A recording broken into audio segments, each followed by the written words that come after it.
Hello, everybody, and welcome to another edition of the Philadelphia Eagles pregame show, a playoff edition of the Philadelphia Eagles pregame show as the Eagles are taking on the Green Bay Packers here in the wild card round. You know, a matchup that a lot of us didn't predict in the beginning of the season with the Packers being 11-6 and being that number 7 seed, but we are here. I'm Sam Heine. That is Matt Brown. And Matt, how are you feeling today, playoff Sunday? Oh man, I am just so excited. You know, it's playoffs. It's this time of year is so much fun for football. We're already getting, I think, some really good games so far this playoff season, and I'm excited to watch the Eagles start their journey to hopefully a second Super Bowl this year. Yeah, I think something that adds to the excitement is actually having a team with Super Bowl aspirations. So many times when you kind of go into the playoffs and sneak into the playoffs, like we've seen with some of these Eagles teams over the past couple of years, obviously not 2022, but last year, I went to that game in Tampa and, I didn't really have even much expectation that they were going to win that game. And, a couple of years ago when we had Wentz with quarterback in like 2019, when it just kind of seemed like, we're just hoping to win a playoff game, not really go to the Super Bowl. But with this team, we have the aspirations to go out and win a Super Bowl. And, that just adds to the excitement and also the nerves in my stomach. So, if we look back to these teams, they matched up against each other to kick off the NFL season in Brazil back in week 1. Obviously the Eagles ended up winning that game. It was a super exciting game. So many different ups and downs and turnovers and big plays, and Saquon Barkley making a splash with his first game with the Eagles. He ended up having 3 touchdowns in that game. A.J. Brown, 119 yards. But Jalen Hurts also had those 2 interceptions, which led to a lot of talk. At that point, he was leading the NFL in picks going back to that year before. So how for you, how much are the Eagles a different team than they were back in week 1? It's a big I think every team goes through changes throughout the season. It's such a long – it feels like ages ago since the last time we played and seen the Packers. It doesn't even feel like the same season. But overall, I think the big thing that has been different this time around than back in week 1 in Brazil is I just think the Eagles defense is so much more mature and so much better overall. I think one of the big things that's been better about them is their secondary. And I think a big player that wasn't involved in the week 1 matchup was a guy like Cooper DeJean. DeJean was just coming off getting drafted in the second round. And he kind of really wasn't a part of that offense during that first game. He only played a handful of snaps. You had more guys like Avonte Maddox getting snaps over him in the slot. And now DeJean has arguably been, I think, their second best corner on the entire team overall, not just a starter in the slot. But, defense has been a really big thing that has been different. I think overall, the defense has found their identity. And that's a thing that in the past, I think some of the Eagles defenses have really struggled to find their identity. I think other than really the 2022 year, their identity was just get after the quarterback, because that was the year where they had a ton of sacks that season and was the leading team in sacks. I think the leading team in sacks all time. But overall, they just found their identity under Fangio. And that's what's going to happen with new coordinators. I think on offense as well. I think they found their identity with Kellen Moore. First time. Yeah, Go ahead. Yeah. I wrote down the same thing about Cooper DeJean. He didn't really play. He had that injury in training camp, so he was kind of slow to get started, and they inserted him after that bye week, and the defense kind of took off. There was a bunch of big plays in that game by the Packers. You look back, and I know CJ was in everyone's crosshairs for a few missed tackles, and that's something that has been really shored up by this defense is the tackling. And but for me, I think also not just the defense, but the offense as well. You look back and just how many times they were even throwing the ball back then on week 1. Obviously Jalen had those 2 turnovers, and ever since the bye week as well, they kind of shifted their offensive philosophy to being that run-first offense. Ever since the bye, they only throw the ball 19 times a game. Jalen has had a career low in turnovers, which with how many turnovers, or career low in interceptions, which with how many interceptions he threw in the beginning of the season, it's amazing that he finished the season at a career low. And I think a lot of that is because they kind of turned the whole offensive philosophy around. Instead of being this team that wants to go out there and throw the ball 35 times to win, they're okay with running the ball. They're going to let Jalen make plays with his legs. They're going to take the chances when they're there. But for the most part, they're going to run the ball down your throat and wear you down until that second half, and then kind of do their thing in the second half with the offensive line kind of wearing you down. So I think, both sides of the ball, this team is completely different from the one that we saw in the beginning of the season. I mean, they started off the season 2-2, and they're ended the season 14-3. So, they definitely have really turned it around on both sides. And speaking of Jalen Hurts, he obviously had that concussion in the Washington game. A lot of people were a little nervous coming out of that because it is so close to the playoff time. And obviously he just returned to practice this week. He was cleared from concussion protocol on Friday, was able to start practicing on Wednesday. For you, what's your level of concern with Jalen Hurts going into today's game after not playing since the Washington game? I think there's always level of concerns with guys with concussions. I'm a huge advocate of concussions are such a thing that you should not take lightly. I think I've always been that way. I had one when I was really young, and I remember how terrified I was of all symptoms, stuff like that. And that was before it really got big in pro sports. But concussions are a really big thing. But from what everybody has said and what Hurts has said and what Sirianni said during press conferences and what you get out of those scrums, it really feels like Hurts is ready to go. And I think they were taking their time with him a little bit. I think they didn't really want to rush him back. I think they also knew that he wasn't playing the last week of the season against the Giants. Most people believe that he wasn't going to play that game anyway. They already had the 2 seed locked up, and there was almost no point for him playing that game. The only one that really was maybe thinking about playing was Saquon. But other than that, I think that he is ready to go. I think the biggest thing in the world is not really worrying about his concussion, his injuries like that. I think the more bigger issue is whether or not the rust is going to be shown a little bit from Hurts, because he hasn't played a full game really since almost over a month ago. He hasn't played in a game action at all since the Washington one, but he only played about, I think it was 20 snaps in that first game before he had to come out. So it's been a while since he's gotten to go down and play a full 60-minute game. I'm sure they've given him enough time in practice to get ready, but practice and game is a really big different thing. So overall, I'm not as concerned as I think I will be.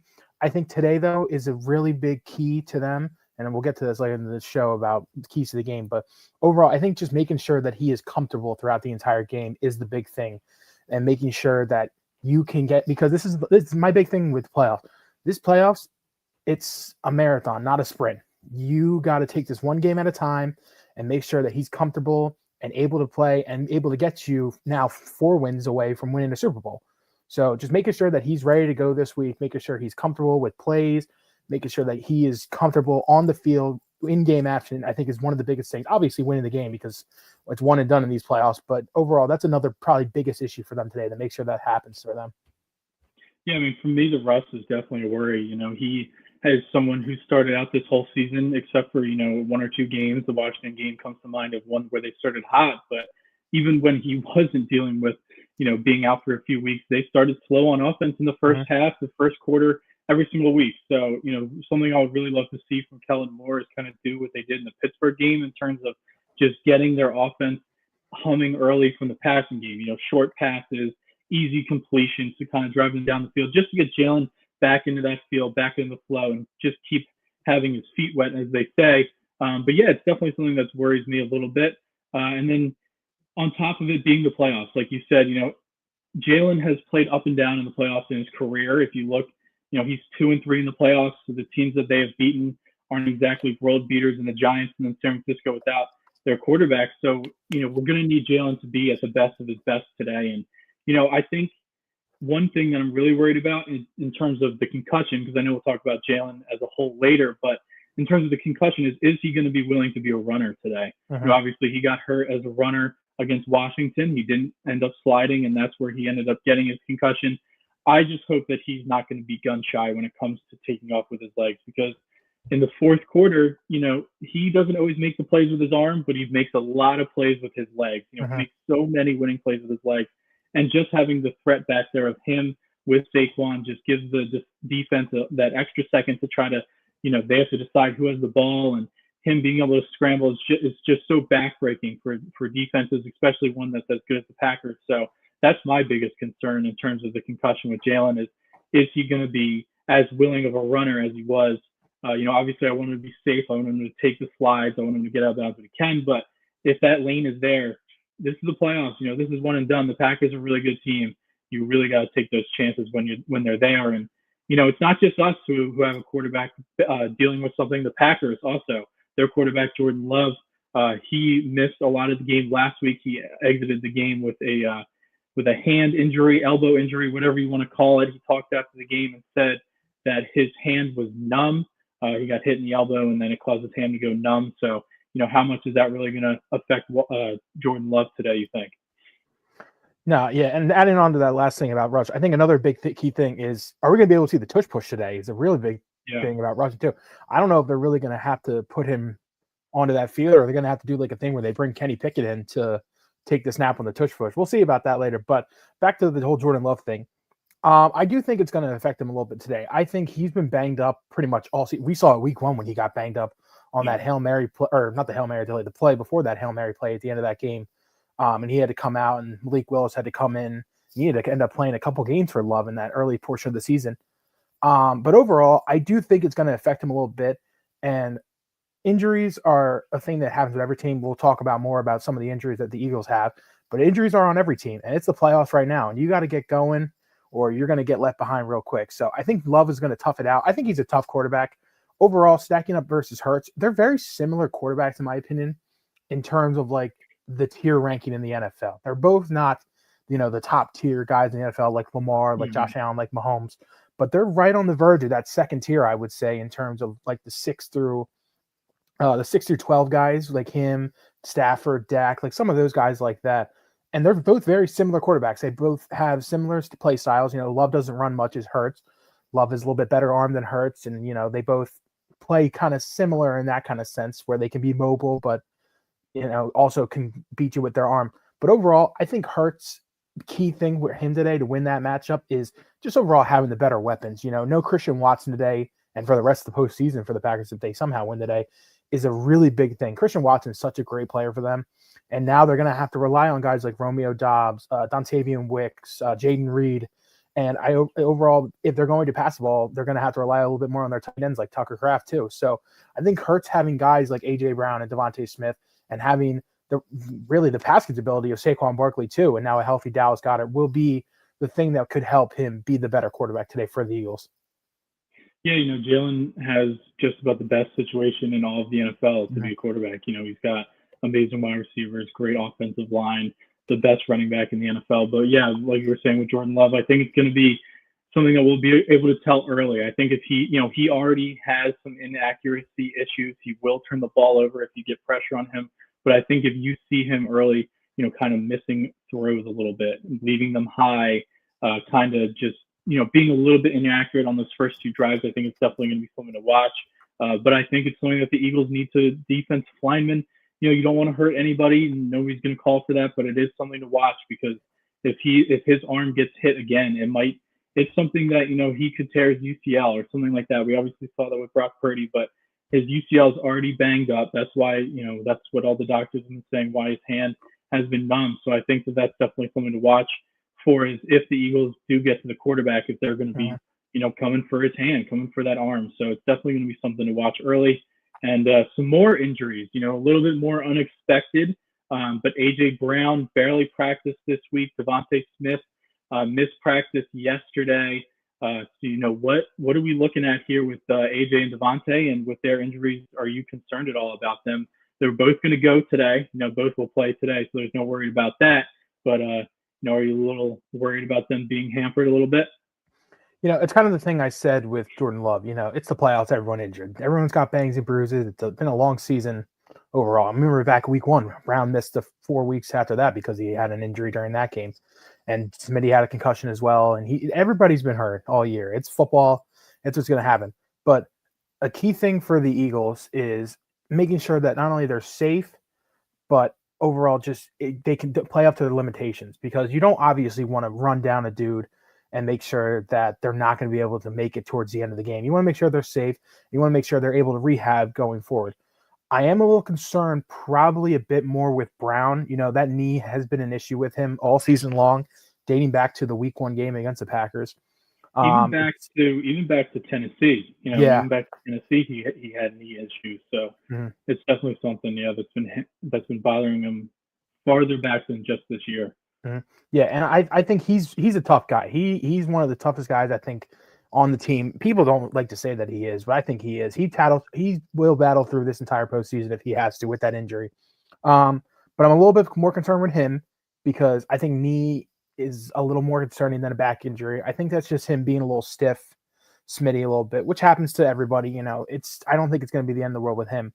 But like I was saying, it's going to be a key thing for them to take control of the skies this week because Javion Bullard and Xavier McKinney are two really good safeties for the Packers. And they're going to make sure that if we are going to try to attack the sky, that there are going to be problems out there. Now, a big thing plus for the Eagles is they have no Jair Alexander for the playoffs. That's really big. And honestly, I think if they want to win this game, they're going to want to take advantage of that situation. But I think they really have to make sure to establish a run game against a very good Packers defense. They have a good pass rush with Kenny Clark, Luke Van Ness, Rashawn Gary, Quay Walker is another one too. So I think overall, I'm not as concerned for them because I think if we can manage around that and make sure that we can get around their safeties and establish a run game and make it so the skies can be open, I think we'll be okay. And just making sure that the limitations with the wide receivers, you don't overdo it and make it so that you get them injured. Yeah, I'm a little bit concerned more about AJ just because he didn't practice at all last week and then obviously barely practiced this week. Would I be surprised if he's in and out of the game a little bit today? No, and that's obviously a little bit concerning. But I think the thing that I would say if I have to say I'm concerned about anything with the wide receivers is just the fact that AJ and Jalen haven't had any reps together since December 20th. That was their last practice. And, obviously they've played together for a few years now. They're best friends, all that kind of stuff. So I think they'll be able to get it together pretty quickly. But, just those little timing things that are needed so much, especially on AJ's routes. He runs so many of the slants over the middle of the field that are so much timing. And I think they'll get it together. But in terms of the beginning of the game, hopefully that they'll be able to be on track there. But yeah, I think like you said, they're both very tough players. I think that there's nothing really to be concerned about. Obviously if one of them goes down, then we start having issues. But I think they're being a little bit extra cautious with them just because there's no reason to go crazy in practice in the playoffs if they have anything going on. Like you said earlier, we are viewing this as a marathon playoffs, not a one and done, not a two and done, not even a three and done. This is a team that's poised to win a Super Bowl. So you need to make sure that these guys are healthy for this stretch run here. So I'm not really that concerned about them missing too much of practice. But then, no Jair Alexander is obviously massive. I think the Eagles are going to have to do a good job of getting their guys one-on-one matchups. I think Devontae Smith, I'll talk about it a little bit later, but I think he's going to have a really big day today because I think with Alexander out, they're going to shade McKinney a little bit more to wherever AJ's on the field, trying to, give him that extra help. And he's obviously an incredible ball hawk, leads the NFL in interceptions this year. So it's going to be something to watch for sure, but overall, I'm not too concerned about the wide receivers. And, we don't even really pass the ball that much. So, I think that when the opportunities are there, they'll be able to take them. And, talking about the passing game here, one of the big questions all season long for a lot of people has been if Saquon Barkley in this running game is held in check in the playoffs, will Jalen Hurts be able to throw the team to victory? That's obviously something that could happen today with the Packers having a top 5 defense. The Packers come into this game.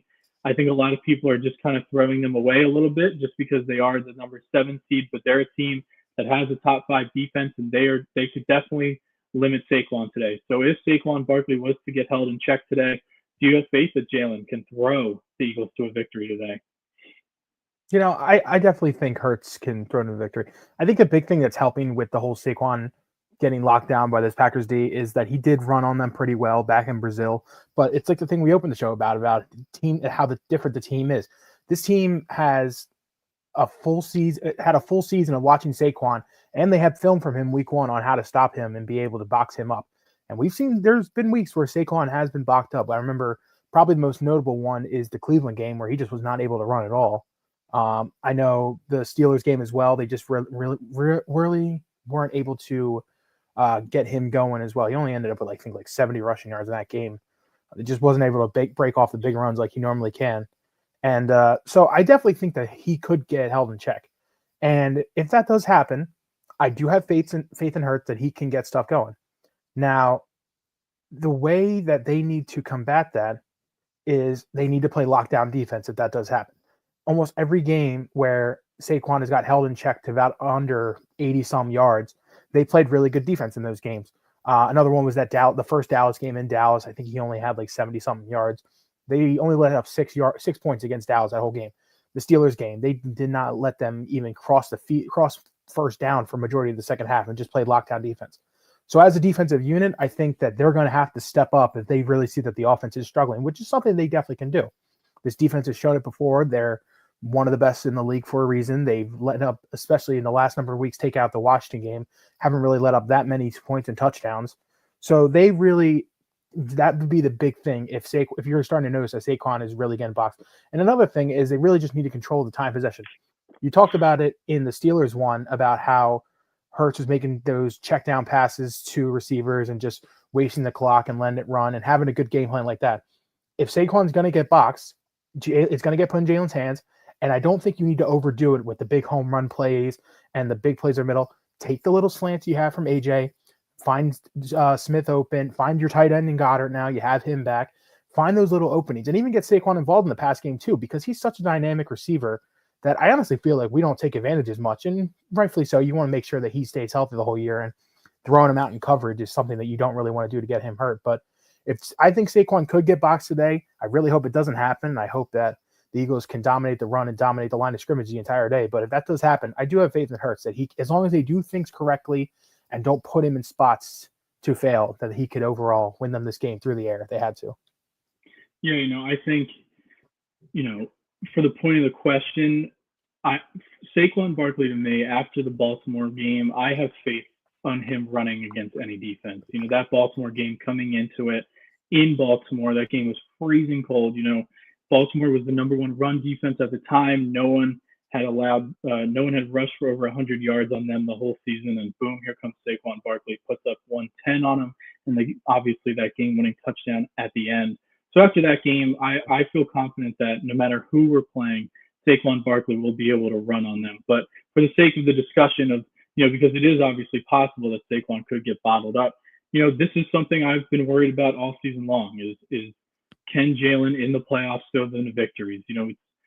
Like I said earlier, he hasn't played, besides the Super Bowl, he hasn't played his best football in the playoffs. Some of his worst games of his career have honestly come in the playoffs. You look at the Tampa game last year, obviously the Tampa game is first year.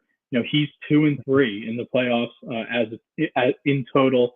And it's definitely something I worry about. I think that I would have faith that he can do it, but am I going to be sitting here and be 100% confident that he can? No. I think that with, obviously AJ and Devontae now, I think a lot of it comes down to Kellen Moore, honestly, because I think sometimes, especially last year, there was just way too many long developing plays where Jalen was holding the ball too long. And it goes both ways. Jalen holds the ball longer than anybody in the NFL.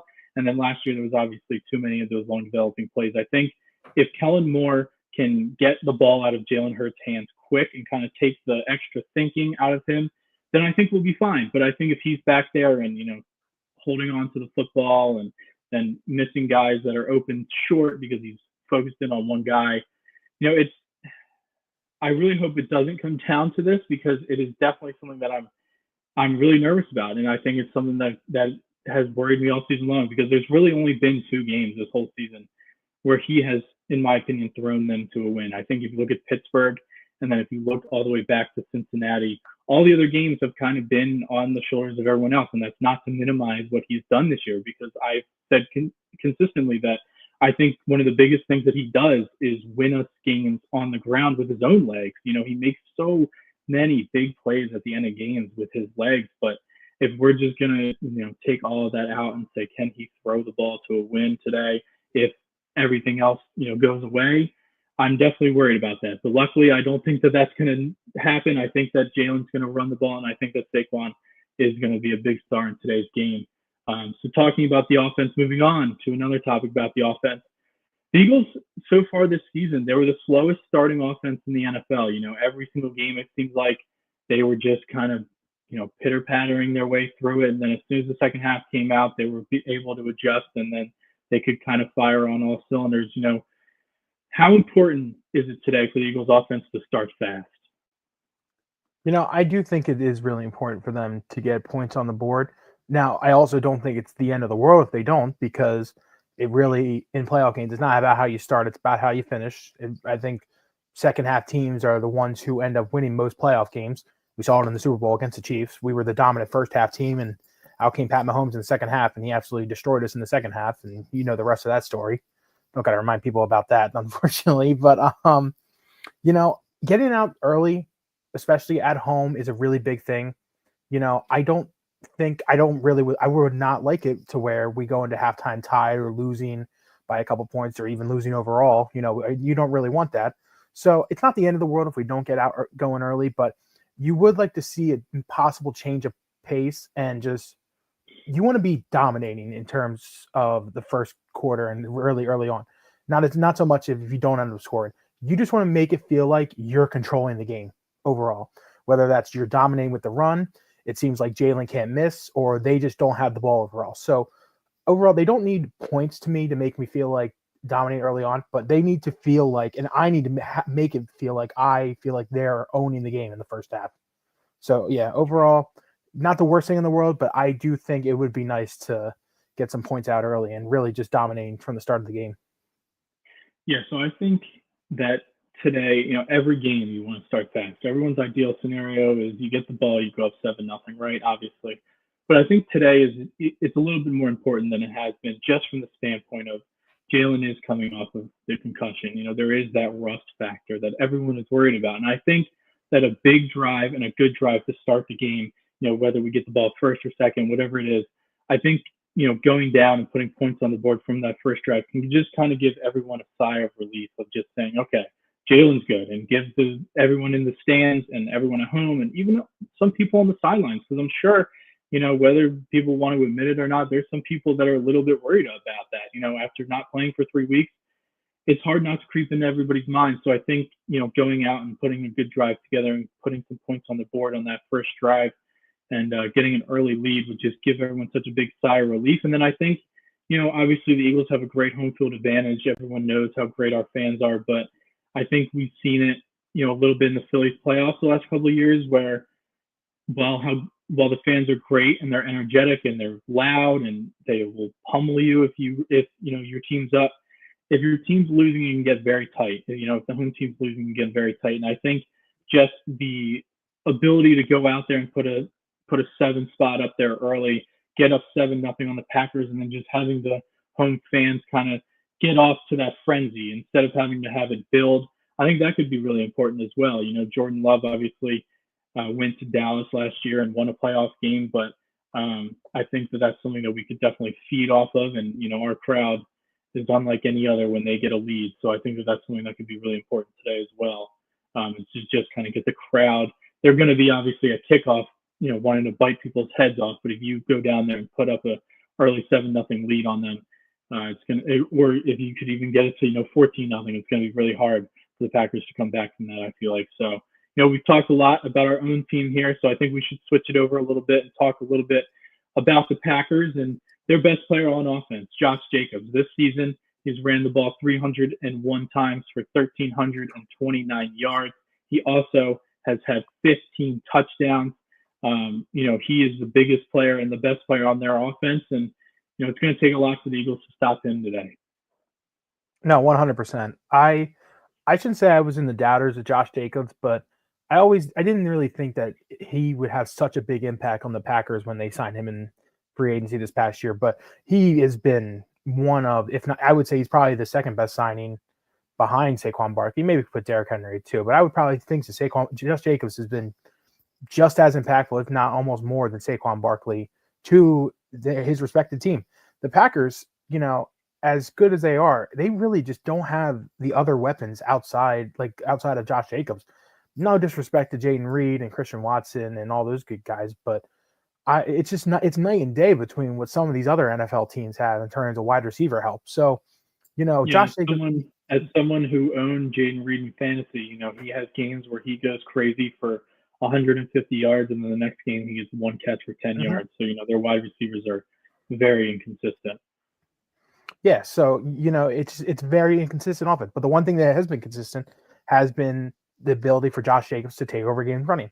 And it's pretty interesting because we saw the first of Josh Jacobs in a Packers uniform back in week 1. And he was okay. He had an 84 rushing yards throughout the game, but no touchdowns. He didn't really kill us that game. So you kind of look at, would we be able to do that again? Or have they found another way to prevent that from happening like the first time around? And honestly, I think stopping him and making it so that the Packers need to find another way to score through their offense besides him is a really key thing. And they lean on him like we lean on Barkley a lot of the time. But I just think that if you're able to stop Jacobs and force them to start throwing, it's going to be a really hard time because that's the one thing we talked about what's different from us week 1 to now in the playoffs, and it's our secondary. So if you stop Jacobs and are able to box him up and our front seven is able to prevent him from really get going and establish a run game, they're going to be forced to go to this guy and go to guys like Jaden Reed and Tucker Kraft and Dontavian Wicks. And I think our secondary is going to have one hell of a game today if that's the case, because I think they're really going to be able to get Jordan Love on some bad throws and take advantage of the mistakes he makes throughout the game when he does eventually probably throw a turnover, because he usually does almost once a game. So being able to stop Jacobs is really, really key, because if you do that, you're going to force them to play football that they really don't like. So that'd be a really big key for the Eagles today. Yeah, I second a lot of the things you said there. The Packers run the ball 52% of their offensive plays. So if that doesn't tell you how much they rely on Josh Jacobs, they're top in the league in that. The Eagles run the ball 60% of the time. So obviously we're doing a little bit more than they are, but that just shows you how important he is to their offense. It's a big game for those big boys up front. Jalen Carter just made second team All-Pro in a Pro Bowl. Obviously Milton Williams out there looking for a contract. Jordan Davis. This is why he was brought in here. These are the games that Jordan Davis was drafted for, to be that run stuffer. And, I thought it was really interesting last week that he was playing a lot of snaps. Obviously some guys had to play, but Jordan Davis played a lot. But, this is a game that he needs to show up. And these guys on the defensive line, they have to make Josh Jacobs' life hell, honestly, because like you said, if the Packers have to win this game by throwing the ball 35 times, it's going to be a long day for them, because their wide receivers are just not that good.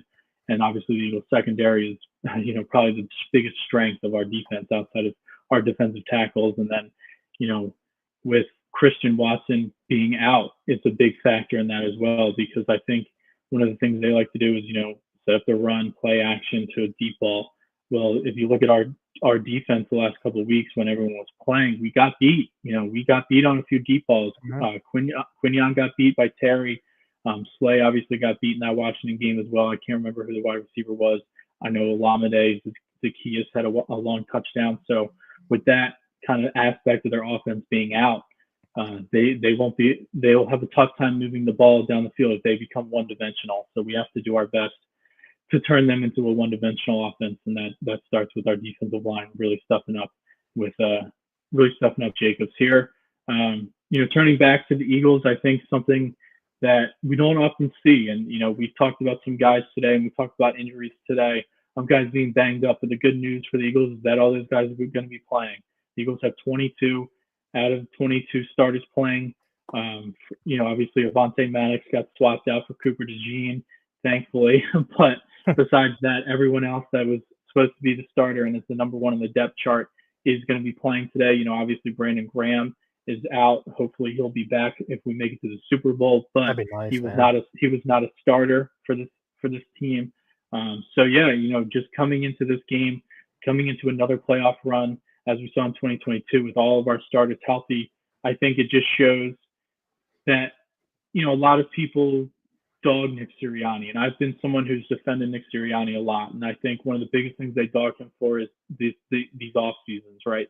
They're too soft on the players. The practices are too short. Why are these guys not playing in the preseason?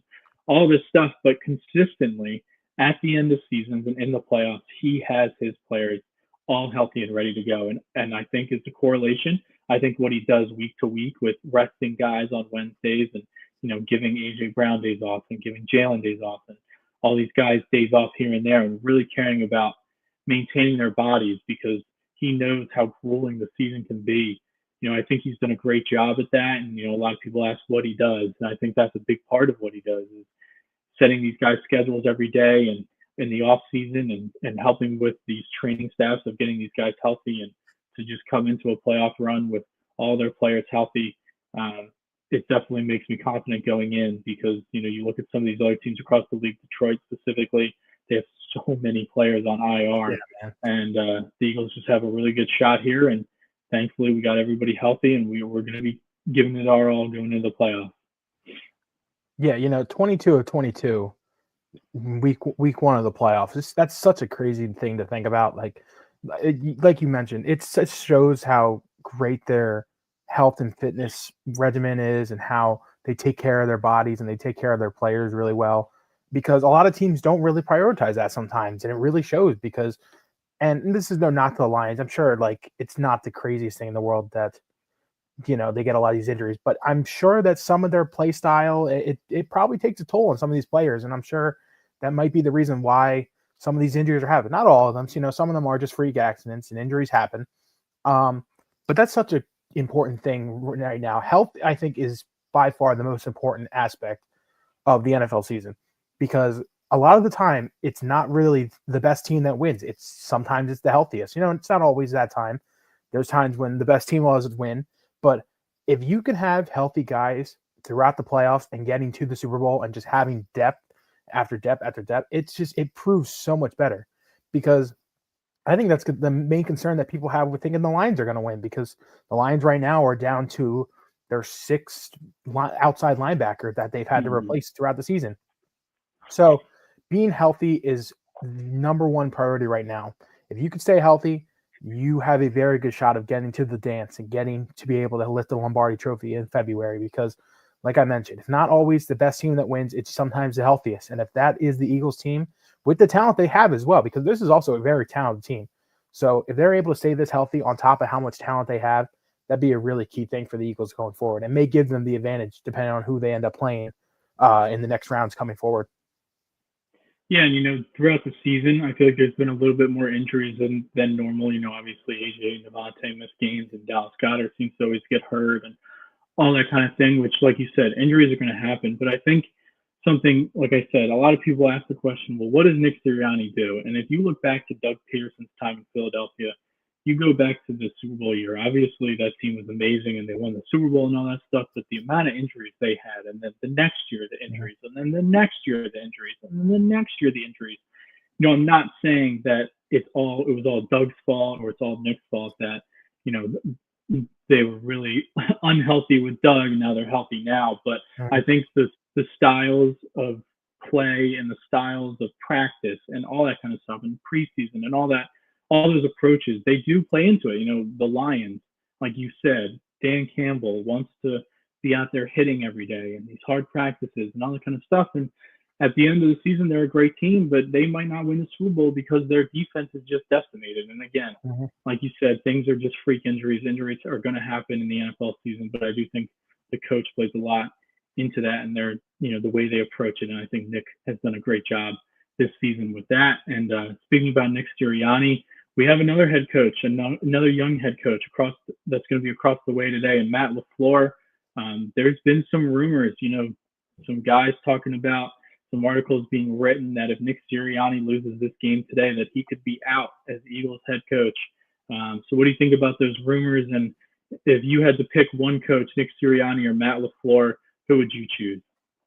I don't want to sound like a bad fan, but I'm going to pick Matt LaFleur. I think Matt LaFleur is one of the most underrated coaches in the league. I think he just doesn't get enough credit for what he does. Like he gets good credit for being a really good offensive guy, but I just think that he's been able to do a little bit more with a little bit less than Nick. And that's nothing to take away with Sirianni. I just wrote about the other day. I wrote a whole article the other day for us about how I think Nick is one of the most underrated coaches and how he doesn't get the respect I think he deserves. And that comes with the fact that you play in Philadelphia too.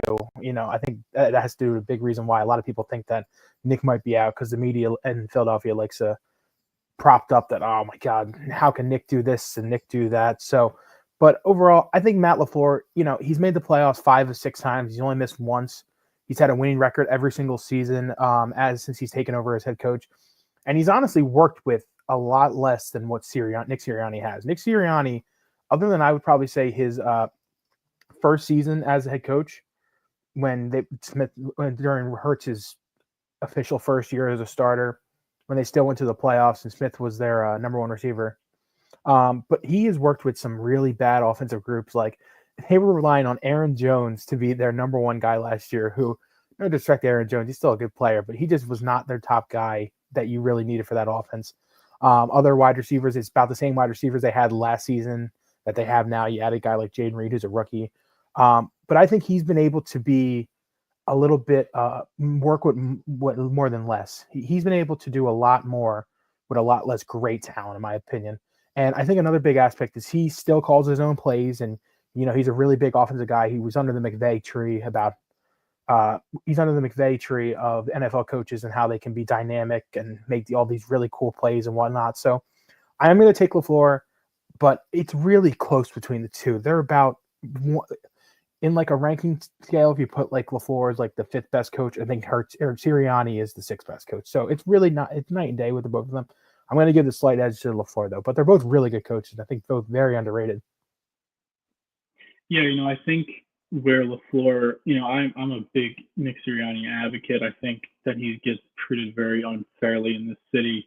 Last year I thought that he was being criticized rightfully. When the team goes down the toilet like it did, you got to look at the head coach. But I think a lot of people are very unfair when it comes to Nick Sirianni with the whole, I talked about earlier, but asking what he does and just really trying to diminish his role while, also out of the same breath, they will prop up coaches like Jim Harbaugh and Mike Tomlin who do the exact same thing that Nick Sirianni does. But where LaFleur would get the edge from me, and I think you said it there, is that he does run his own offense and call his own plays. Not that Nick obviously doesn't have impact on the offense, but I think LaFleur's success would be easier to extend because if Kellen Moore gets a job this offseason, we're right back at square one because we got to find a whole new play caller, and it's just a lot harder to sustain success when you have someone who is that CEO type of head coach. Obviously he's going to come in, he's going to set the culture, he's going to set the schedules, he's going to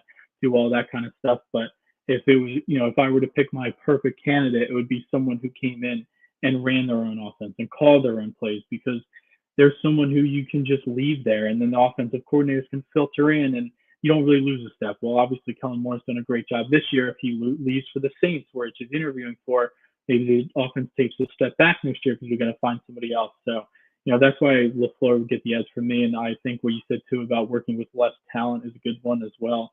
Because obviously, I said it earlier, Jalen Hurts is the best situation in the NFL, in my opinion, to win. Obviously, people want to look at Patrick Mahomes because he is Andy Reid, but that offense on the outside doesn't have much. If you look at Jalen Hurts, what he has, and obviously what now Nick Sirianni has to coach with it as well. But in terms of Nick getting fired today, those rumors being out there, I just don't see it. I think the only way that it would happen is if they lost, one, in embarrassing fashion, and then two, he did something to embarrass the franchise like he has sometimes done in the past with yelling at either opposing fans or their own fans or a player or something like that. I think that's the only combination that would get him canned today. But I think Eagles are going to win today, so I don't think there's going to be any problem with that. So as we move on here, we got about 15 to 20 minutes left in our pregame show. We're going to have to speed through a few things here. We got our notable matchups for today's game. Matt, what are your notable matchups? I have Zach Bond as my notable matchup. First, basically just the Packers offense as a whole. This is a guy we really haven't talked about today, and this was the first game of the season and obviously the first game of the year overall, but this is the first game where Zach Bond, it was his coming out party for us. He showed that he was here to play.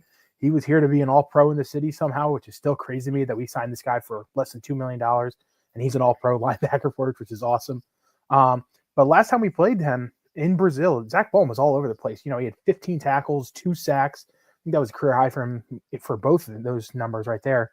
And overall, I just want to see if he continues to get after the Packers offense and makes their life live in hell, just trying to run around. And if it's not him, then who is it going to be? But I think him overall I'm really interested to see if he continues to play at that high level, because apparently they saw some week 1 with him, so maybe they can definitely do it again. Yeah, it's first team All Pro Zach Yeah. Bond. Love So that. I got two notable matchups for you. So my first one's going to be the Eagles wide receivers versus Eric Stokes specifically, but then also against really this Packers secondary.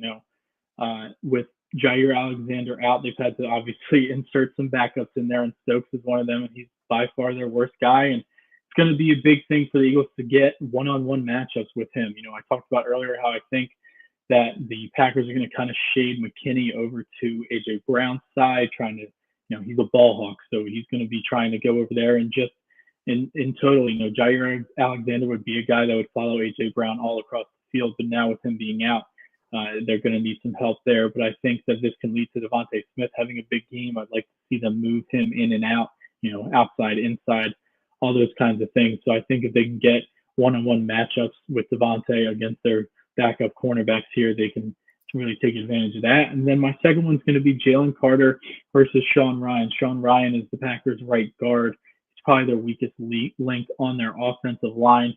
And we talked about it a lot with Josh Jacobs. The Packers want to run the ball, and he's their best player on offense. And, Jalen Carter, all pro this year, second team all pro, a pro bowler. He has been an absolute monster this season. He's really burst onto the scene. And I think that this playoffs could really be the stepping stone that he needs to become a superstar player in this league, And on top of that, Jordan Love, if he gets pressure in his face, he'll turn the ball over. And Jalen Carter has been a great run stuffer, but he's also been really good at rushing the passer this year. Obviously, the guys on the outside are going to need to have a big game rushing the passer, but it's going to all start from the inside with Jalen Carter. So now we move on to one of our sponsors for this show, SeatGeek, as we have our SeatGeek standout stars. But before that, we want to show you the code that we have for Philly Sports Reports for SeatGeek. So SeatGeek is the easiest and most efficient way to buy your tickets. Each ticket is given a green, red, or yellow dot indicating whether purchasing that ticket will be a good, bad, or fair deal. You can use the code Philly Sports Report. That's PHILLY SPORTSREPORT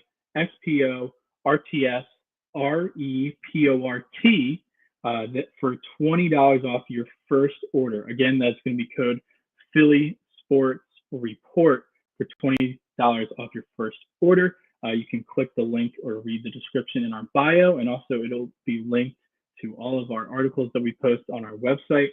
So, I know obviously we think that this is going to be a very long run for the Eagles. We think this is something that could lead all the way into Super Bowl Sunday. If you want to go to a playoff game, Sixers, Flyers, Phillies season starting up. If you want to come down and say hi to me in Florida and check out the Phillies in spring training, it's a really good time. You can get some tickets on there. I know I've utilized that a little bit with the SeatGeek code. So yeah, definitely check that out.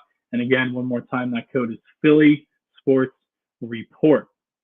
So Matt, who is going to be your SeatGeek standout stars for today's day? So I have one on offense and one on defense. I feel like I'm going to steal your offense one because you talked about him earlier. I'm going with Devontae Smith. I think that with Jair Alexander out, I think they could take advantage of him in the slot and, making his own offense a little bit with Kellen Moore.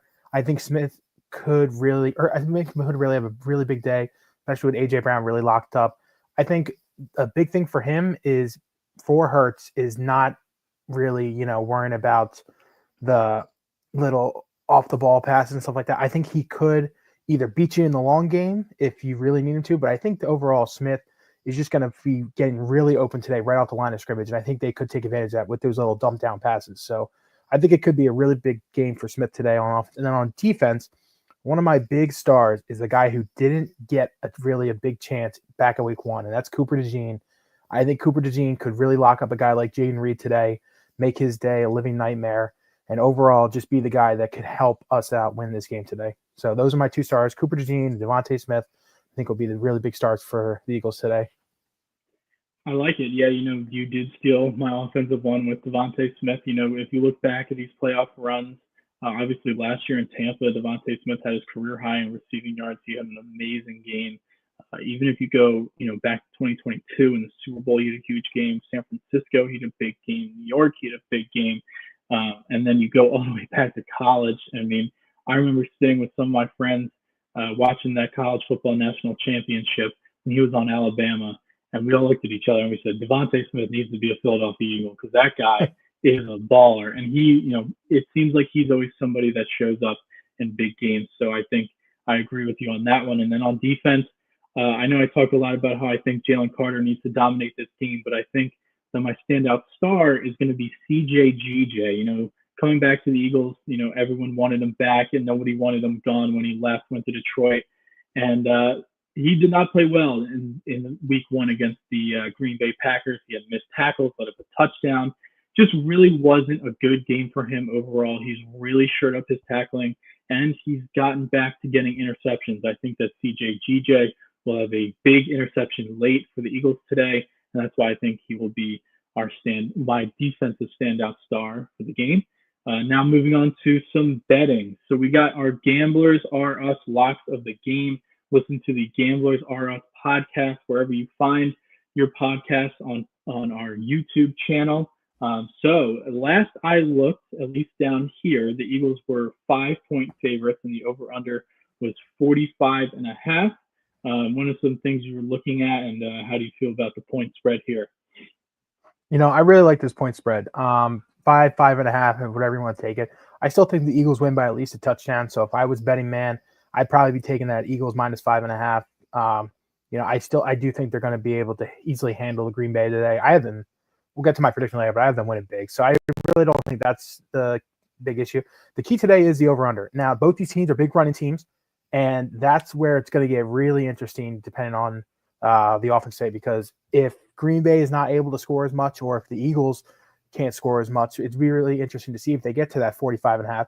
I'm going to take the over because I do think that the Eagles cash in on some late scores and really start running up the score a little bit, and that gets them to that 45.5.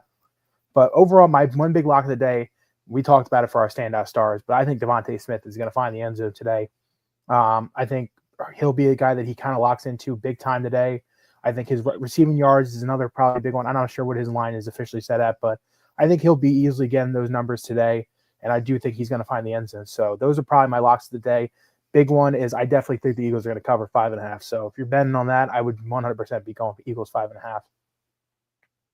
Yeah, I think it's interesting, when this game first got posted, when it was official that the Eagles were going to be taking on the Packers, the line started at just 3.5. Normally, if you look at it, what the betting markets say is that it's about a 2.5 to 3 point bump for the home team. So if you're going to take that out, if it was on a neutral field, the betting markets thought that this game was basically a pick 'em at half a point there. But it quickly got bet up to 5.5. It's gone back down to 5. And right now, like you said, depending on where you're looking at it, it's going to be between that 5 and a 5.5. The Eagles won the original game in week 1 by 5 points. So it's at a good line right there if you think it's going to be a similar score. I also like the Eagles with the points. I don't think it's going to be as big of a blowout as you do, but I do think the Eagles will win by more than 5. And then I also like the over. I don't like it by a lot, but I think this game's going to go just barely over. Saquon Barkley, touchdown today, even if you want to bet it for 2 touchdowns. Something that we talked about earlier was, will the Eagles be willing to expose Jalen's head during the tush push? I think that could lead to maybe 1 or 2 carries extra for Saquon Barkley at the goal line and maybe give him some touchdowns. And then you talked about Devontae Smith. His over-under for the game is 56.5. So I'm going over that. I think he definitely will be going over that today. Next, we will be moving on to our other sponsor for the show, our FOCO Fit Check for the game. Real fans need the best gear. That's why FOCO makes legendary gear for the most legendary fans. Click on the link in the description or the bio to save 10% off any in-stock item at FOCO. FOCO has sent me and Ben, who is not here today. For those who usually watch, he's at the game today. So lucky him. So thank you, Matt, for filling in for him today. But FOCO was kind enough to send us some stuff earlier in the season. And I'm actually wearing something from FOCO that Santa brought me this year. So today I'm going to be wearing this FOCO Eagles hat. Like it. Very nice hat from Foco. I like it. It's got very good like vintage vibes. I'm very big on like vintage hats. And the vintage Eagles. A lot of the vintage Eagles stuff is Kelly Green, so to have something that has that vintage feel in the current logo is something that I like a lot. And then today,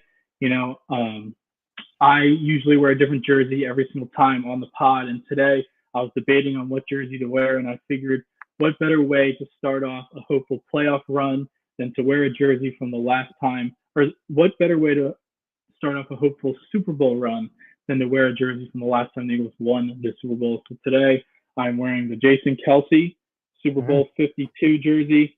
I'm hoping that it brings us some good luck and gives us the boost that we need heading into a hopeful Super Bowl run, and then hopefully I can get a Jalen Hurts or a Saquon Barkley Super Bowl jersey to add to the collection. So thank you for Foco for sponsoring that segment. Again, the promo code will be able to be found in the bio if you want to click, and it's 10% off any in-stock items at Foco. So now we are moving on with just about 20 minutes to kick off here to our keys to the game. Matt, what are your keys to the game? So number one has to be dominate time of possession. I think that was, you saw it in that Steelers game. They dominated that second half time possession. And I think that would be a really big thing today in the playoffs. I think that's what playoff games are meant to be. If you dominate the time of possession, you will win the football game. We just saw it from, I don't know if we were getting on here right as the Bills was finishing up the fourth quarter, but throughout that entire time when I was watching that first Bills game, Bills-Denver Broncos game, Bills were dominating that time of possession. And like while the Broncos seemed like they were staying in it, Bills controlled that entire game because they dominated time possession the entire day. And I think if the Eagles do something like that and just continue to keep running the ball, find the short passes, don't let the Packers get the ball, it'll be a really big thing today.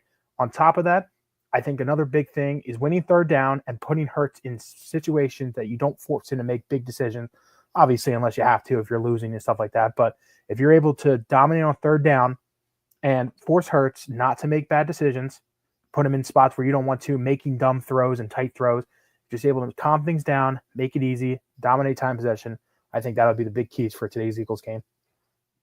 I like it. I agree with both of those. So for my keys, I got two different ones for you.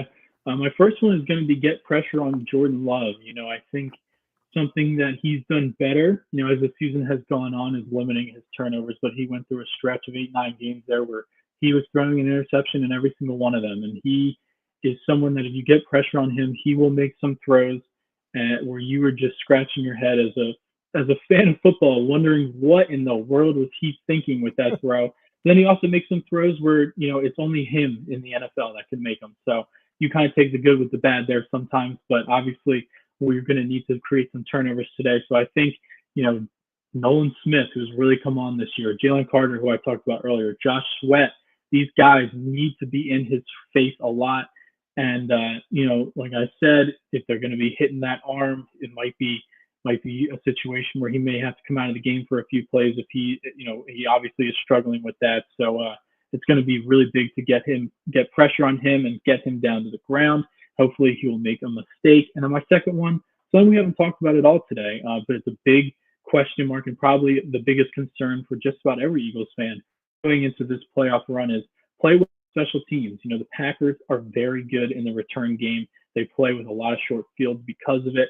And their field goal kicker is awesome. He has had an amazing year this year. Obviously, Jake Elliott's been the opposite of that. He struggled a lot and has not been great from 50 plus.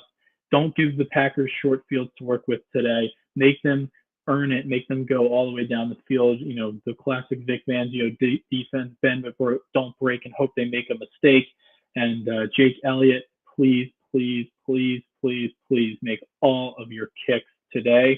And I think if we follow those, we'll be in for a pretty good day. So now the time has come. We are just 15 minutes to kick off. It is time for our game predictions. But before we do that, I would like everybody watching here to put their predictions in the chat. I see we already have one prediction here from Little Griffin, Eagles 28, Packers 14. That is what we like to see. We have Amani saying, go Birds to you as well. So if anyone has a prediction for the game, we'd love to see them in the chat. But Matt, what is your prediction for the game? My prediction for the game, I'm sticking by what we wrote in our post. Eagles 34, Packers 16. I think, like, I kind of agree with you on that. I think Saquon's going to find the end zone at least once today. I think a good guy would be, another one would be Devontae Smith. I do think that they get a couple big passes that lead to one touchdown for Jordan Love. I think probably a guy like Jaden Reed would be the guy that would end up scoring that. But I think Josh Jacobs does not find the end zone today. I think that that's a big reason why the Eagles end up dominating. I think it stays a little closer in the first half, but Eagles come out firing second half, score a couple big touchdowns, really run away with the score. So 34-16, I have the Eagles winning. I like it. I like that a lot. I don't have as big of a win as you do.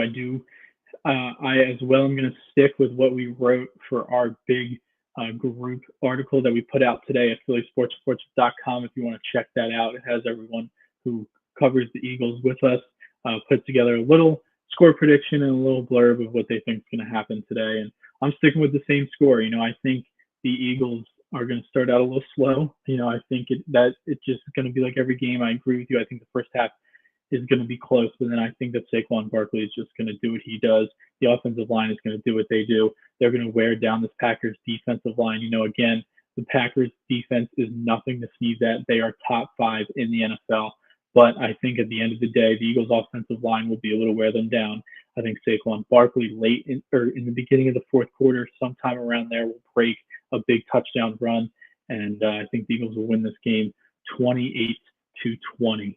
So as we wrap it up, thank you everybody for watching. Thank you to our sponsors, Foco and SeatGeek, for sponsoring today's show. Please, everybody, go check them out.